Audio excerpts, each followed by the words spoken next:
Sometimes in life, nothing goes the way we imagined, planned, or begged for. We pray with sincerity. We hope with all our heart.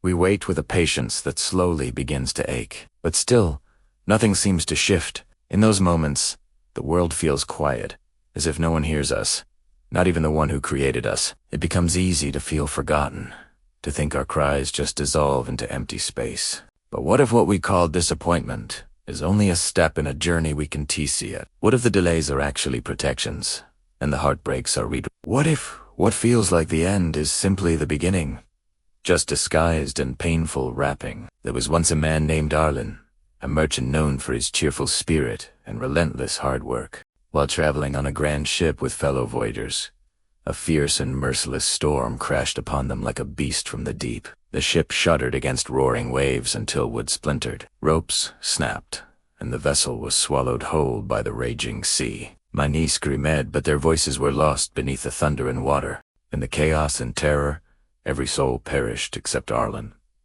He didn't save himself. The sea spared him. A floating plank kept him barely above water until exhaustion overtook him and his eyes closed. When he awoke, the sun was burning his skin and waves were brushing against his feet. It was on land alone, bruised, weak, and confused. The island stretched endlessly without a single sign of life. It was silent except for the wind and the ocean. Alone for the first time in his life, fear wrapped around him. He lifted his trembling hands toward the sky and whispered with a cracked voice, "My lord, please send help.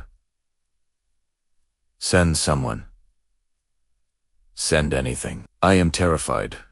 No one swear came. Not that day, and not the next. Days passed." Arlin continued praying, but his voice slowly lost hope, and his heart drowned in a silence deeper than the sea itself. When he finally stopped expecting help, he decided survival was his only option. He explored the island, found coconut trees, and learned to fish with makeshift tools. Bit by bit, he built a small shelter from broken branches and palm leaves. Weeks passed. He tried to stay strong and convince himself that maybe rescue wasn't coming at all. Perhaps fate had decided his life ended here, not in death, but in isolation. Still, he built a stronger hut, stored food, learned the island's patterns, its tides, its weather. He was proud of what he had accomplished, though sadness visited every night when the stars reminded him of a world he once belonged to. One afternoon, after searching for fresh coconuts, he returned humming to himself just to break the haunting silence, but stopped mid-step. Smoke filled the sky. Flames danced violently where his humble hut once stood. He ran toward it, but the fire was too powerful. Everything he built, the shelter that protected him, the place that made him feel less alone, it was gone. The wind howled through the trees, as if mocking him. His food, his tools, his comfort reduced to ashes in front of his helpless eyes. He dropped to his knees, his fists pounding the sand. "Why?" he cried. "I begged for help, and you gave me silence. The only shelter I had? You burned Italiano. Why are you so cruel? What did I do to deserve this?" His tears soaked the ground until the sky turned dark. His heart felt emptier than the island itself. Exhausted from anger and grief, he eventually fell asleep, staring at the ashes of his effort. The next morning, a sound cut through the waves, a deep, echoing horn. Arlin sat up in panic. There, near the shore, was a massive ship anchored, with sailors waving and shouting. Shock trembled through him. Rescue, real rescue, stood before his eyes. He stumbled to his feet, running toward them as life thundered back into his body, like a heartbeat awakened. He was lifted aboard. While catching his breath, Arlin asked the captain, overwhelmed with relief, "How did you know someone was here?" "No ship has passed in weeks." The captain smiled and replied, "We saw a large column of smoke rising from this island. That fire was the signal that someone needed help."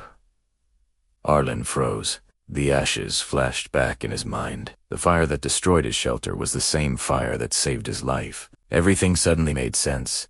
Not perfectly, but deeply enough to soften his soul. He closed his eyes and whispered, "Forgive me. While I doubted, you were working." The captain, unaware of the storm within Arlin's heart, continued preparing the ship to leave. But Arlin stood on deck, watching the island shrink into the distance, an island that had broken him, rebuilt him, and released him. He realized in that moment that faith is easy when life is gentle. The true test begins when every piece collapses and we are asked to trust what we cannot see. In our own lives, when we face loss, delays, silence, or destroyed plans, we often assume we've been abandoned. We complain, we question, we become angry. Yet, we don't see the hidden movement happening behind the scenes. The job we didn't get might be protection. The person who walked away may have prevented future pain. The opportunity that fell apart could be clearing space for something unimaginable. We measure life moment by moment, while the divine sees the entire journey at once. The truth is, we don't always recognize blessings when they arrive, dressed as disappointment. We think the fire is the end, when sometimes the fire is the message that calls our rescue. Sometimes the thing that hurts the most is the very thing that saves us later. The delay is not denial. The silence is not absence. The destruction is not punishment.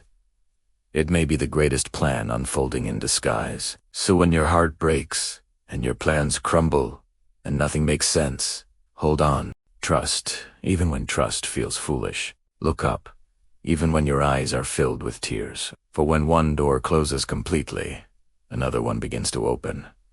You just may not see it yet. Don't lose hope too early. Something greater than your imagination may already be on its way. If you like this story, share it, and leave a like to share your thoughts. Thanks for watching.